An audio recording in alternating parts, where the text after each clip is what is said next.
próxima entrevista.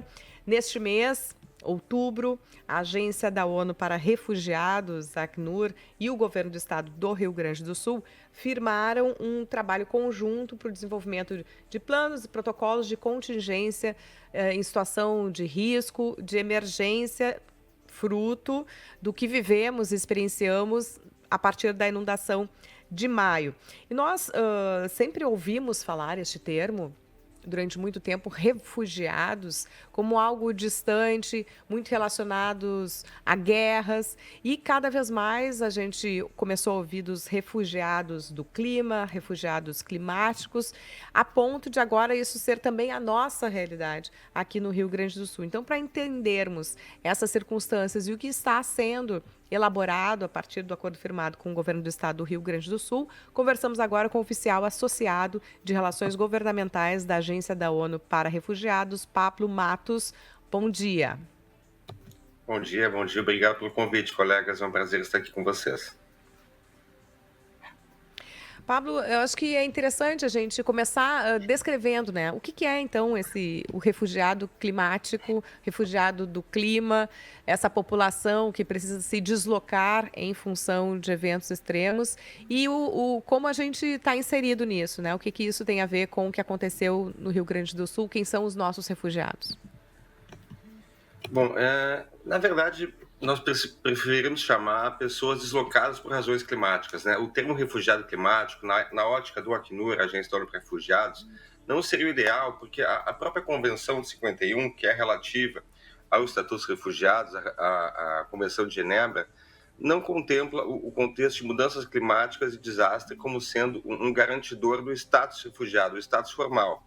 Mas a gente entende quando realmente as pessoas invocam esse termo, porque nos dois casos, e aí a similaridade, ocorre uma situação de deslocamento forçado, né? O que difere entre o deslocado climático e o refugiado são as causas desse deslocamento.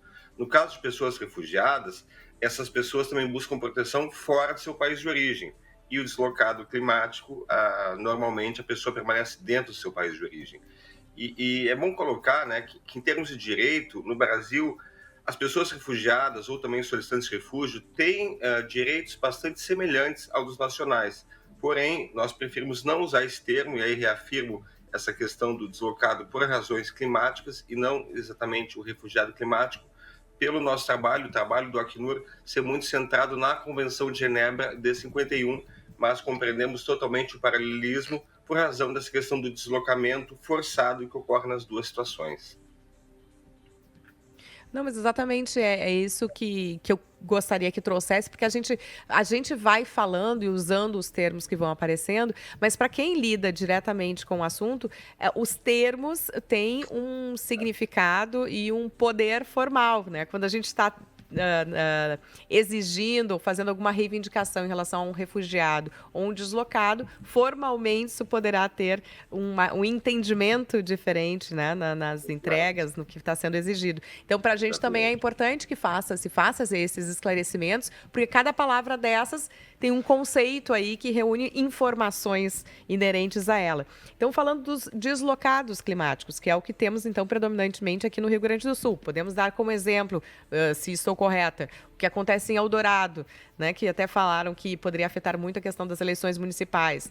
Se falava em pelo menos 10 mil pessoas que tinham ido para Guaíba e ainda não tinham retornado. É desses deslocamentos que também nos referimos?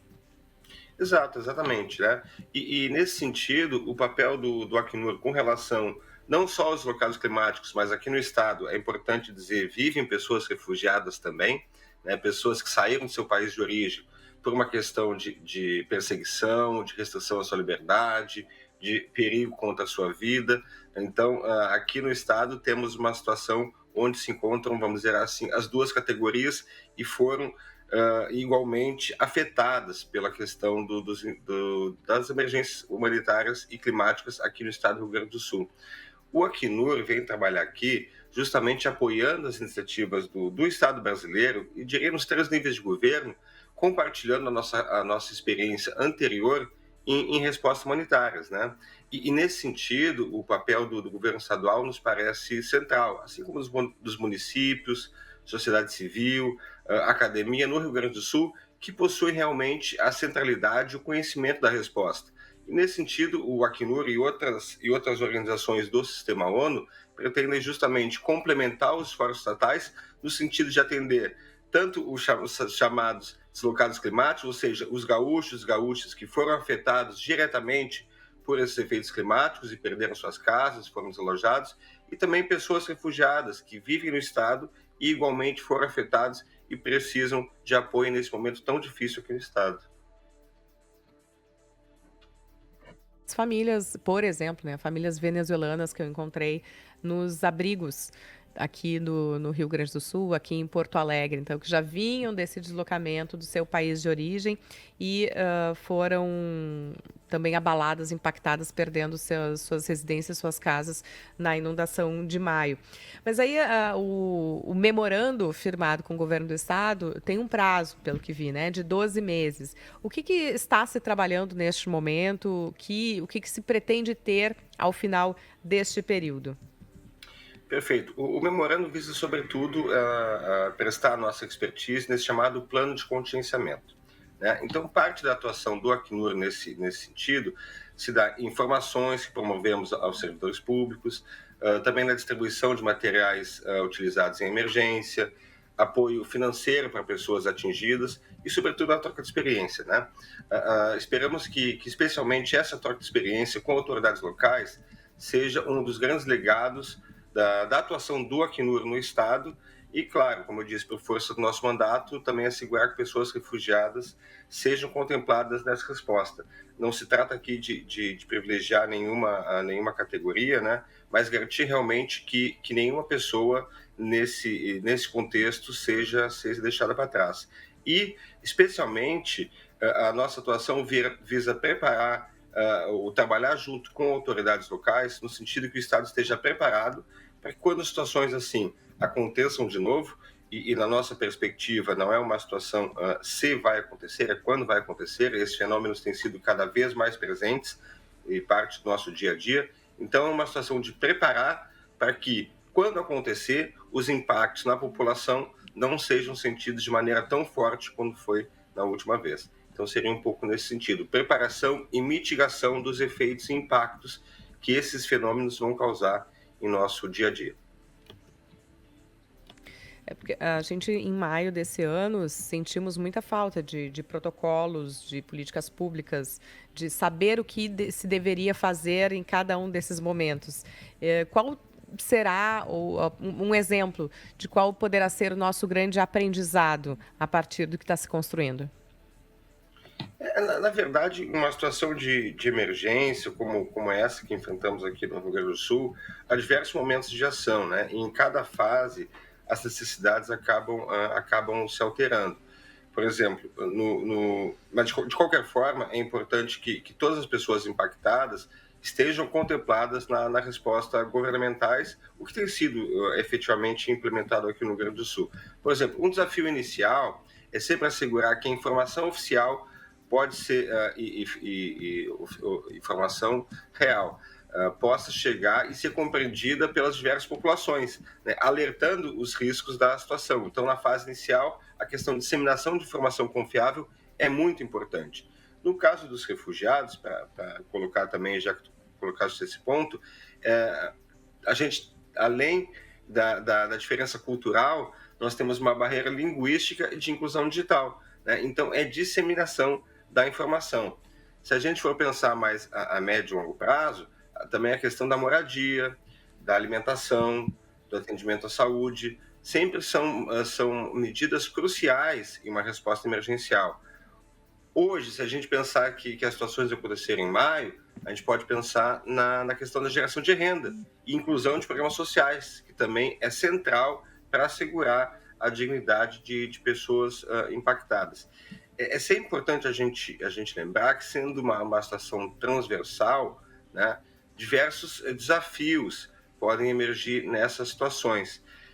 De maneira geral, o que a gente vê em diversos contextos, é importante sempre sublinhar a coordenação e articulação entre os diversos níveis de governo, né, e diversos atores que atuam numa emergência. Então, são várias camadas que a gente visa trabalhar aqui com os estados, trazendo a nossa expertise, né? Entendemos que as autoridades locais, a sociedade gaúcha devem direcionar e coordenar a resposta, mas sempre pretendemos também trazer um contexto da experiência de outros locais, né? E conjugar esforços para que a próxima situação não tenha um impacto tão grande.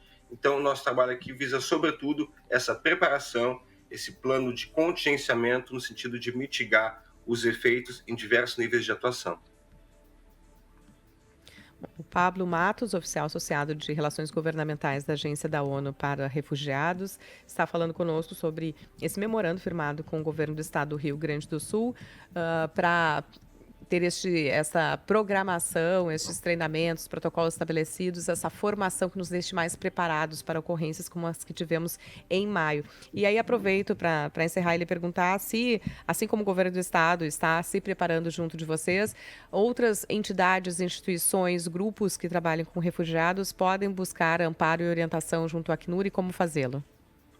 Claro, na verdade, nós sempre trabalhamos junto com autoridades locais e também com a sociedade como um todo, né? Temos parceiros implementadores aqui no Rio Grande do Sul, trabalhamos com os jesuítas, por exemplo, o SJMR, também o CAN, lá de Caxias, e outros parceiros locais aqui no Rio Grande do Sul, e estamos buscando unir forças com os diversos atores, né, como eu disse, no sentido de mitigar esses esforços.